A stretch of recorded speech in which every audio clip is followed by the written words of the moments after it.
This is episode 4 with Caitlin McCall. Welcome to the Eco-Conscious Diver Show. I'm your host, Caitlin, PADI scuba instructor, scientific diver, and science communications specialist. I'm here to remind you that being eco-conscious is cool. Learning about the environment can be fun, and climate change isn't a dirty phrase. Each week, I'll be getting up close and personal with thought leaders from around the globe as your weekly dose of motivation so that you can create epic change in your own life and become the best version of yourself possible. Are you ready to dive? Head to www.eco-consciousdiver.com for all other podcast episodes, dive gear, and resources. I am in complete awe of how cool this week's guest is. Today, we have one of the brains behind a groundbreaking new project. This episode is packed with insight into an artificial reef project off the east coast of Florida. I hope you'll enjoy this podcast with Evan Snow, Executive Director of the Thousand Mermaids Project. Hey, Evan, how you doing? I'm doing great. Thank you so much for having me. How you doing? Yeah, thank you so much for being on the show. You're one of my first interviews, so be easy on me. My pleasure. No problem at all. All right, so we're going to start the show off with the question that I start off all of my shows with, which is, what are you loving right now in conservation? So, and once again, thank you so much for considering the Thousand Mermaids Artificial Reef Project to be on the podcast and help us, continue to raise awareness. One of the things that we're loving in conservation and that we're really excited about doing is twofold. One, we use art as a problem solver by body casting local people in the form of mermaids to place as sculptures on our artificial reef modules that live forever under the seafloor. So from a diving perspective, it helps tie the human connection to the reefs. And then, one layer behind that, we use it as a way to raise awareness about the issues that are plaguing our reefs. And then hopefully, as the project continues to grow, we use it as a way to raise awareness about what people hopefully don't put in their boats and hopefully don't put in the ocean, which is plastic, because if they're going to dive, somebody hopefully will say, that's my friend's reef down there, that's my family's reef down there. So we're using this project as not just a coral restoration, ecotourism, diving destination, and all the other benefits of the reef, but if nothing else, it's raising people's consciousness and awareness about the issues plaguing our reef, and we're providing meaningful ways and solutions for people to be able to contribute to the problem, hands-on, diving, citizen scientists, monitoring, and a bunch of other avenues. That's awesome. And I just want to say real quick, I love how you brought in the community aspect, because they say a lot of communities that actually care so much about their offshore resources are like tribal-like communities. And that's because they see it as an extension of their backyard. So they're more willing to protect those areas. And that's kind of exactly what you're talking about, right? Is making it personal for people so that they care about it. The human connection to the ocean. And then there's obviously so much history with mermaids and Siren's Call and all those tales. But we're literally able to take a human being and have their legacy or their family's legacy or their company's legacy or their foundation's legacy live forever under the sea floor. And when you do something monumental like that, you want to honor it. And we should be honoring our reefs and our oceans anyways, but this is another mechanism to connect people to something that unfortunately for many people is out of sight, out of mind. So using public art as a problem solver is a way that we can help restore that connection. Yeah, absolutely. And for you guys at home, if you aren't familiar with the Thousand Mermaids Project, this is an artificial reef project and gallery of 1,000 mermaid statues in a monumental public EcoArt project that makes up an artificial reef and serves as an eco-friendly underwater destination for tourism and research. So we've got a lot of stuff going on here. That's awesome. So I guess really what I want to know is, how did this idea come to life? How did you guys think of this and come up with it? Because it's so awesome and totally different than anything I've seen.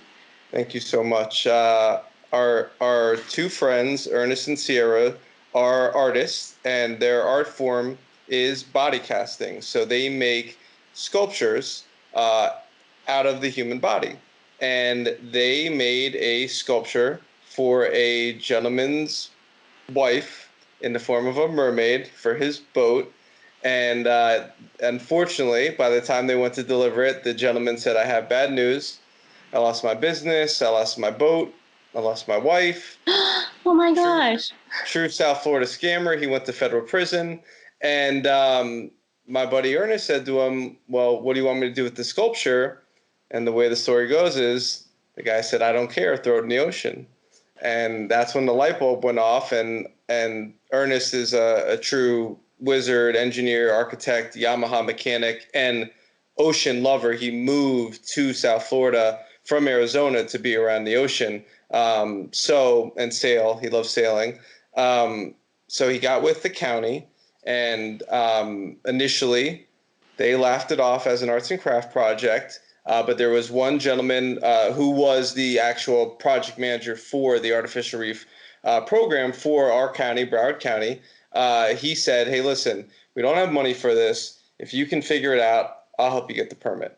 And we're not the first people to do this. Obviously, there's Jason DeCaris Taylor and there's other people, but I'll get into what kind of makes us a little bit different. So fortunately, Ernest did a lot of due diligence, and he went to a Artificial Reef Coral Reef Symposium, and he met our neighboring county's representative, who was the project manager for Artificial Reefs in Palm Beach County, Jenna McNeil, and she thankfully saw something in the idea and something in Ernest, and she suggested we reach out to a gentleman by the name of Chris O'Hare of Reef Cells. And Chris had already done dozens of reefs previously, but some of them were a little bit artistic, but they were highly functional. And he's an engineer and an architect and a landscape architect by trade. He's a true wizard, an ocean lover, been diving for over 50 years from when he picked up his first dive mask. So he had an appreciation for it, and he, as an artist at heart, was kind of waiting for Ernest and Sierra to come along and pull up to his 45,000 square foot facility with sculptures, with art, to put on his artificial reefs that he's been developing and bioengineering and improving, and really focusing on.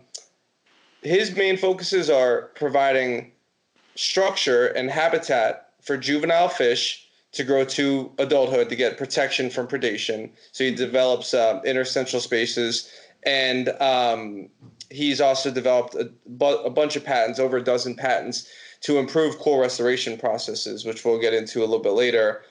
So he was kind of waiting for us, in theory, to come along. We really needed him because he has amazing facilities, all the concrete, all the resources, and the knowledge, and thankfully the funds. And he's really been the one that helped put the first, over $1 million into the project. So it's a beautiful thing, and it's been a project for the people, by the people. So tons of support from the community, from Megan Lagasse, the director of the marina at Pier 66, to Jenna McNeil, our contact with the county. We really are super grateful for the support of everybody that likes and follows on social media to help us having got to this point.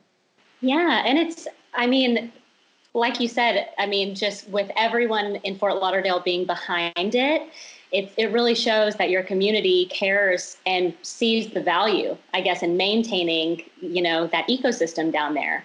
Because, that's exactly what's going on right now with government and struggling with all the sunscreen bans and all this stuff, is making people see the value in the coral reefs, those tourism dollars and the fish and, the fishing industry and all of that. So it's great to see a whole community back something and really see that.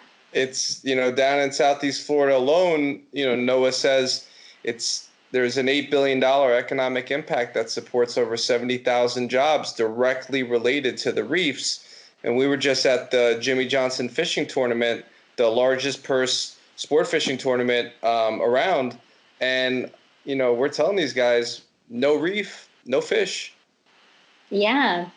And I mean, as divers, I think I've noticed that, there are some people in diving that don't care about the conservation, but I think it's maybe even a larger part in the fishing, area. I've seen just whole communities of fishermen that don't care about this stuff.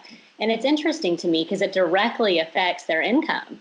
Correct. So, And they might not, unfortunately, if you Google right now, when will we run out of fish? It'll say anywhere between 2050 and 2100. And, it's unfortunate. This is not guaranteed. And we live in a place like Fort Lauderdale where we have the largest boat show in the world. We're the yachting capital of the world. And nobody wants to sail on a dead planet. no. So unfortunately, people don't always consider these things, but we're finding ways, not like scare tactics, but just presenting the reality of the situation, because once again, it's so out of sight, out of mind for so many people. So that's why we try to bring it back to at a very elementary, basic level, using the art and using the human connection to raise awareness about these issues. Yeah, yeah, and it really is out of sight, out of mind. I think I talked about this on my first podcast, which was just that, a lot of people ask, why is ocean conservation just now becoming, popular or mainstream? And it really is because, the invention of scuba diving wasn't until, a little over 50 years ago, when Jacques Cousteau got underwater cameras and then put it in everyone's living rooms on TV. And that's when people said, "Oh, that's what's under there," Amen. Thank goodness for Jacques Cousteau. I know, right? Legend. So I also want to bring up, which is something that's the most interesting thing about this project to me from a science standpoint, is the new coral lock. It's LOK technology that you've deployed on some of the statues. So tell us a little more about that and how this is different from other coral outplants we've seen, like from coral restoration and people like that. Sure. And I'm glad you mentioned coral restoration, and even our friends at UM's Rasmus Rescue Reef Program from the Rosenstein School. There are people that are doing really important things from a coral restoration perspective. From more of the academic perspective, we are not from the academia world. Chris is an engineer and an absolute wizard. So Chris O'Hare, our reef builder, taking cues from Dr. David Vaughn of Plant a Million Corals, formerly of Moat and formerly of Harbor Branch and a bunch of other great places. Obviously, Dr. Vaughn's the one that's widely, credited and known for having had the eureka moment where he invented the microfragmentation process, where he broke on accident a living coral in the lab, and then found that living coral, when in an ideal conditions with permits and all the approvals and all that, because it is very controlled, that segmented fragmented coral will regrow anywhere from 20 to 30 times faster, can reach sexual maturity in 2 to 3 years potentially, versus up to 80 years. And this coral fragmentation, coral fragging, supercorals, microcorals, whatever you want to call them, this process is currently, as we know, but maybe your listeners might not know, is one of the most exciting breakthroughs in coral restoration. The ability to outplant tiny pieces of coral, once again, with permission from the DEP and the Army Corps of Engineers and the county and all the permits in place, because you don't want to reintroduce diseased coral and other bad coral into the ocean. This is one of the most exciting breakthroughs. So Chris, taking insight from Dr. Vaughn, developed a coral lock, coral frag plug, where we essentially embed a threaded screw-in coral plug into a receiver onto our reefs. It's a lot easier for me to show than it is to tell, but we'll link it in the comments. And basically, while our friends, for example, at the University of Miami's Rescue Reef Program use a nail and a zip tie and epoxy to outplant coral fragments, with the coral eventually engulfing those materials and not having that be so much of a concern, we have developed this process to outplant more coral fragments faster, easier, with safer materials than ever before, with literally the simple twist of the core lock. And this has opened it up, taking insight from Dr. Vaughn, taking insight from our friends at Rescue Reef, to create citizen science opportunities for middle school and high school kids that we're certifying in diving through our Coral Rangers program, to be able to help us outplant these coral fragments and be the next wave of coral gardeners and coral farmers. We're very excited about it. We got accepted to share at the Florida Artificial Reef Summit. We got accepted to share at ICRS, the International Coral Reef Symposium. So it's a very, very exciting breakthrough. And Chris has also developed over 12.5 other patents to, from a process improvement perspective, improve all of the processes, literally from the tray in which the coral locks are placed in, where the corals are eventually embedded, to a rack that these corals are then transported onto when they're transported onto the boat, so that it minimizes the trauma or the stress or the pressure from the trip, from the transportation from the lab to the boat to the ocean. And there's so many other patents that unfortunately I can't really get into, but that Chris has been working on, that we're very excited about, that could literally improve the current state of the percentage of corals when they're outplanted. Unfortunately, there's always going to be a failure rate. It's never 100%. So hopefully outplant more corals faster, easier, safer material, have more of them survive, in addition to all the other benefits of the reef. Yeah, absolutely. And I love that you touched on the fact that you guys do citizen science. Yes. And let the middle schoolers and everyone come and take part in it. Because I feel like when I lived down in Key West, as part of my school program, I got to go to CRF, Coral Restoration Foundation, and help outplant corals. And then I ended up actually working for them for a little bit on a contract basis through the college. Nice. And that really sort of ignited my ocean passion for the reef. Just having that hands-on experience and knowing that you're doing something directly that's helping and impacting. And it really, I think that it showed me that people on an individual basis can make a difference. Amen. And the folks at CRF, the folks at Moat, the folks at Coral Vita, and all the other folks all throughout the world that are outplanting corals, we have tons of love, respect, and admiration for them. And I do like to make a point to say that there's nothing wrong with what they're doing. We are just taking a process improvement and a different approach to it. And we are glad to share those resources with any interested party. We just shared them with FWC and some counties throughout Florida. We're glad to help the unfortunate situation that we have, this ticking time bomb that unfortunately, with the coral bleaching effects and the disease effects, we really don't have so much time to go through navigate the traditional channels of going through bureaucracy and going through waiting for funding and all these things. So we've self-funded, like I said, over $1 million into this project to help get it off the ground, and we need to get it out there. We don't have time to waste, unfortunately. So if anybody's interested in the Coral Lock, Coral Frag plugs, or you think somebody would be interested in them, they're really not that expensive. And we can ship them anywhere in the world that has a port. Wow, that's awesome. I wasn't aware of that. Definitely when you hear, it's patent and everything, you think like, okay, so it's just theirs and we might have to come up with something else. So it's great that you're sharing this with everyone around the world. Like you said, I mean, we're all in this together, and everybody has the same end goal, which is, to save our planet. Save the reef, save the ocean, save the planet. Honestly, that's really the formula.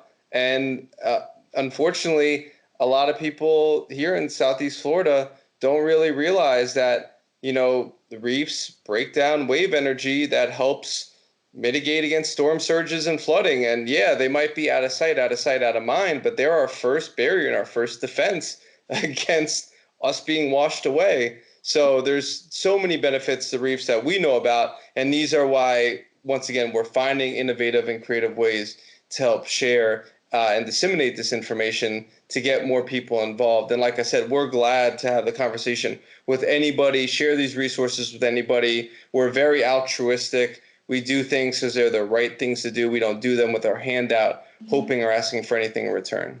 That's so great. I love that. I think one of my driving factors that I always like to say is just that I really hope that my grandchildren get to see a coral reef. Me too. At this point, we don't know if that's going to happen or not, So we've got to do everything in our power that we can to try to make that happen, Amen. And their grandchildren. Amen. So I want to move on and talk about what 1,000 Mermaids Project is doing to make an impact. I know we've gone over that a little bit, but what do you think about, are there any numbers to kind of talk about the number of tourists that we're taking off the reef by putting down artificial reefs and things like that? Or do you see any impact? We will get there. These reefs have only been deployed since August 21st, our first deployment. We are working on our second deployment with another probably 30 modules. The reefs are called artificial reef modules. So we'll be up to 48, 4 dozen, Wow. which is, a start to get to 1,000, and we're not going to stop when we get to 1,000. Oh my gosh. So it's going to be like, come to Fort Lauderdale, stay 2 weeks and see the whole exhibit. And not just Fort Lauderdale, but, we actually went out to Cozumel, Mexico to meet a woman, Jules Diver, who's a mermaid and a dive instructor.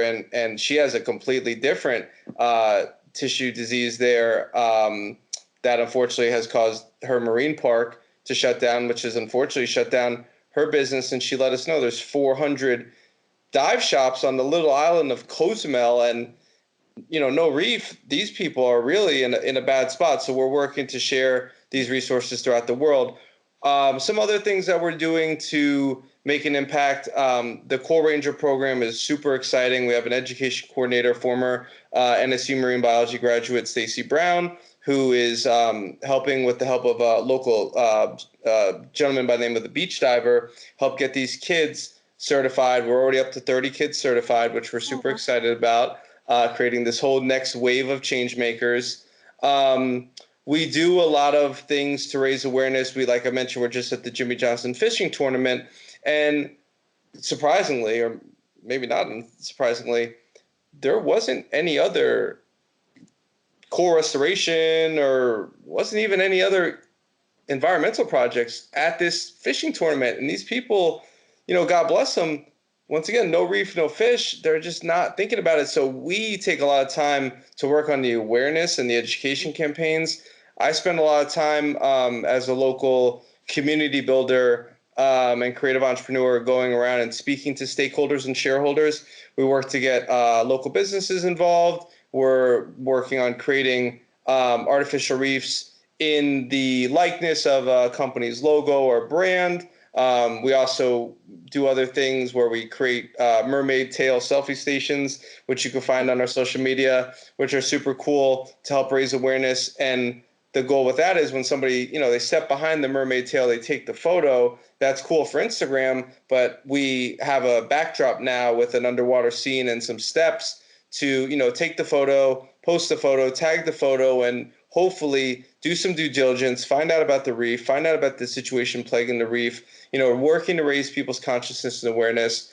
And then on the back end, there are some bigger picture things that we're working on. We have had preliminary conversations with the Nature Conservancy local chapter here in Florida, and Rob Braun and some of the fantastic people over there to work on it's called a parametric insurance policy. They piloted it in Mexico, and it's been successful, where the hotels they convince them through research and data that there's an economic value of the coral reefs to the to the hotels on the beach. And they were able to get the hotels to buy into an insurance policy to pay that if and when a Category 3 hurricane strikes, this insurance policy triggers funds specifically for coral restoration because corals are damaged from any hurricane, any storm, but specifically Category 3 and above storms. We shouldn't have to wait for a Category 3 or above storm to happen to get money for coral restoration. But when I met Rod Braun at the Miami Boat Show a few years ago, he shared this with me, and it stuck.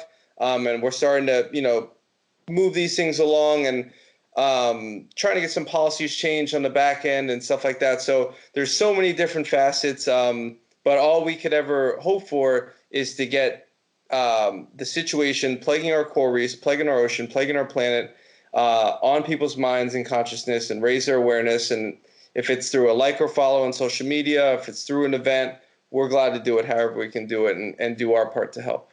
Yeah, definitely. And it is so much education and awareness with anything that has to do with the environment, and even, with the hotel boards, even though we shouldn't have to wait until a Category 3, it is getting that on their mind. And so now you got them more thinking about it, so it's a small step in the right direction that can hopefully lead to bigger steps. Amen. Yes. Yeah. Every little bit helps. Yeah, definitely. So I wanted to know how you recommend going to see the installation. Are there specific dive shops that you guys work with, or charters, or how do you?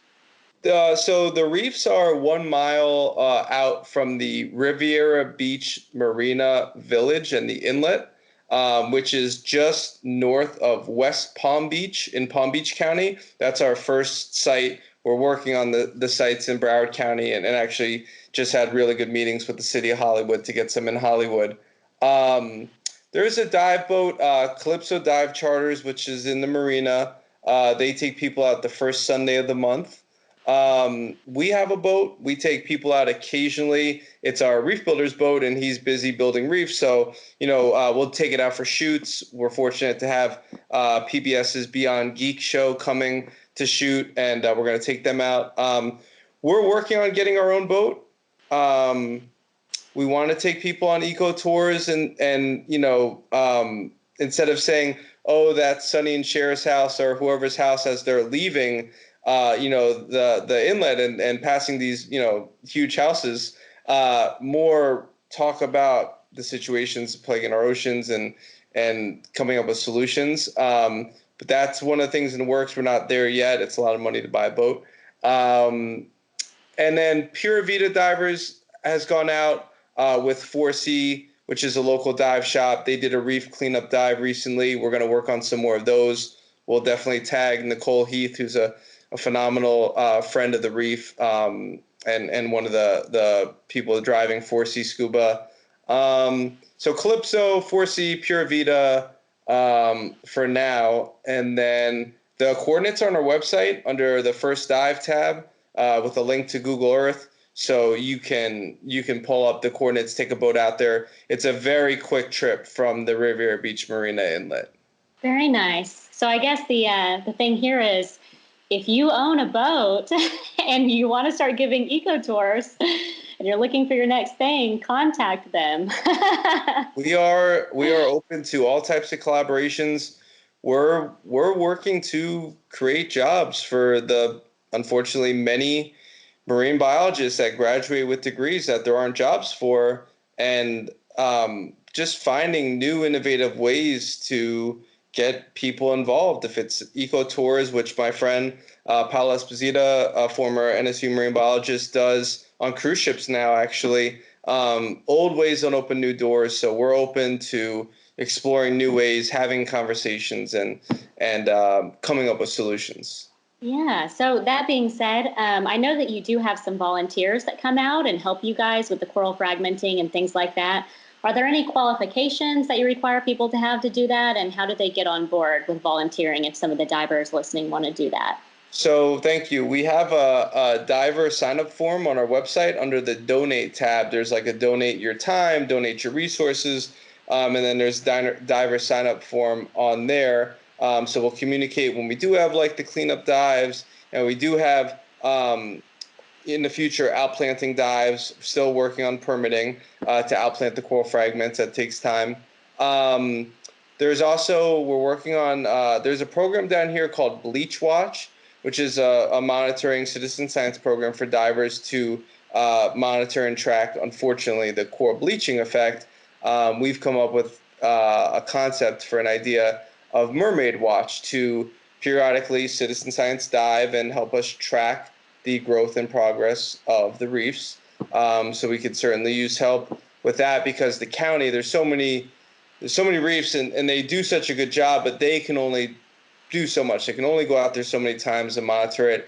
So we want to take this data, literally package it, give it to the county, help them get the resources, the tools and the data to show, hey, look, we've had growth and progress in 4 months on these reefs due to some of the materials and some of the enhancements that Chris has embedded on the actual structures themselves to accelerate coral growth and accelerate the process. So we want to track that. We want to be able to show that.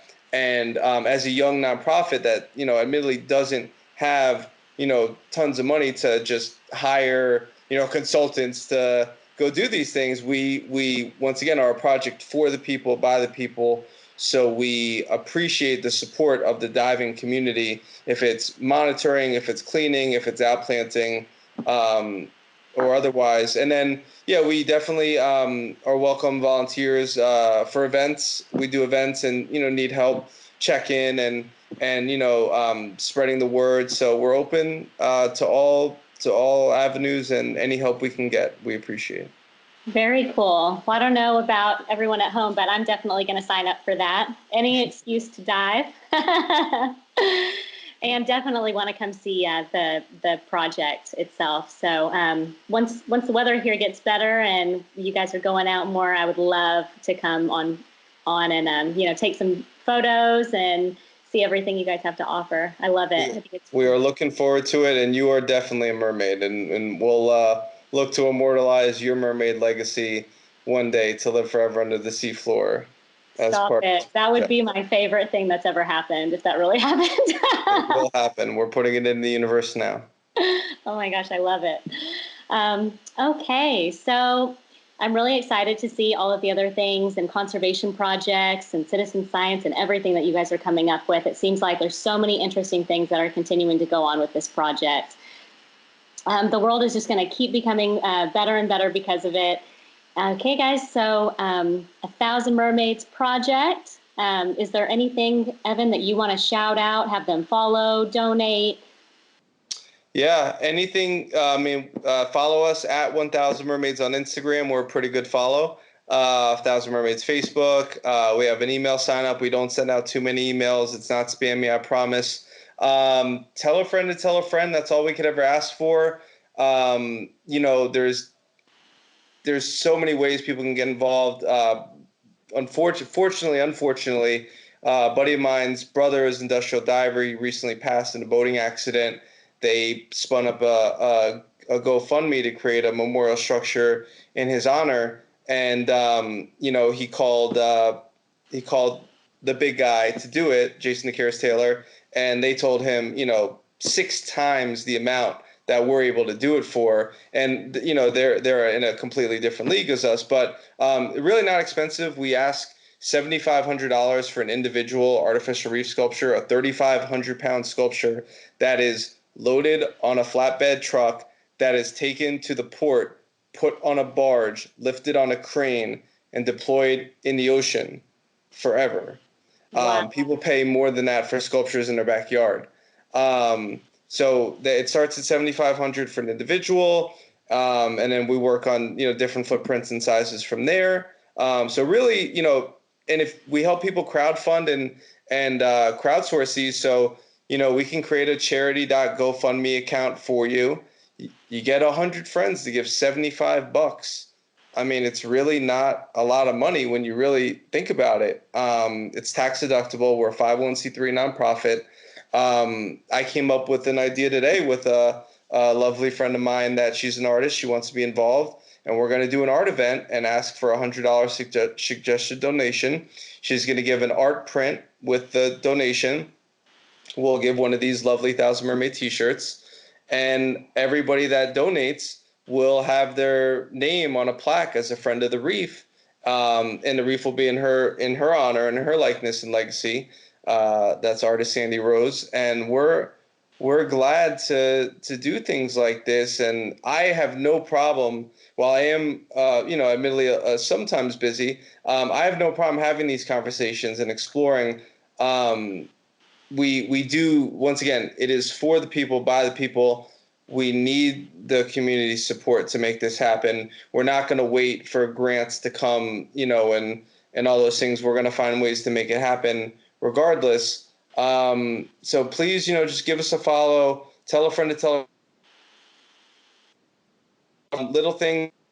You don't have resources, or you don't have, funds, maybe you have airline miles. And we're, going to Germany for the largest coral reef symposium that happens every 4 years. We've had people offer to donate airline miles. So many different things, so many different ways. We're open to expanding this anywhere in the world. We've had interest from Mauritius to Coast Ray to islands I've never heard of. That, unfortunately, their reefs are affected as well, and they found us through social media.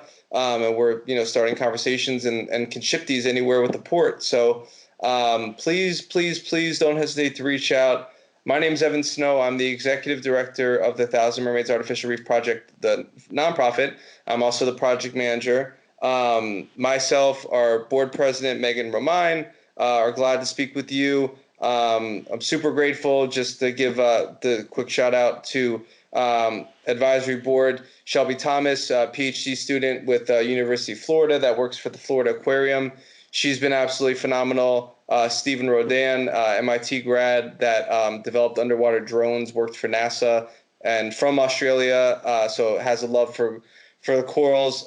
Great advisory board member. Couldn't do this without our reef builder, Chris O'Hare of Reef Cells, absolute genius and wizard. Stacy Brown, our education coordinator, our dive coordinator, and my business partner, and Andrew Martineau, who has helped us with the business development, branding, and marketing, getting the project to where it is. Everybody that's led a hand, from Megan Lagasse with Pier 66, helping us with staging, getting in the boat show, and so many people. We're forever grateful. The city of Hollywood, we're really excited to put our first reef in Broward County. And the more the merrier, and we look forward to creating your reef, and you will be down there. It's in the universe now. You're making me way too excited about that. Well, this is such an innovative, creative, just amazing project. It's unlike anything else I've ever seen. So if there's anything I can do to help you guys, I'm definitely in. And that being said, guys, they also have a really cool website. They have shirts. I think I saw water bottles, rash guards, all sorts of stuff. So you can support their project and also rep something cool. So I think that's a wrap. We are so grateful for you guys for tuning in. We love you guys so much. See you next time. And thank you, Evan. Thank you so much, Caitlin. I hope you guys enjoyed the podcast and learned some valuable information about the journey of conservation. This is a constant process of learning, growth, and understanding, so I look forward to chatting with Evan again. Please leave a review if you can, and go to www.eco-consciousdiver.com to check out the other podcast episodes and blogs and all of the other things we've got going on there. See you next week.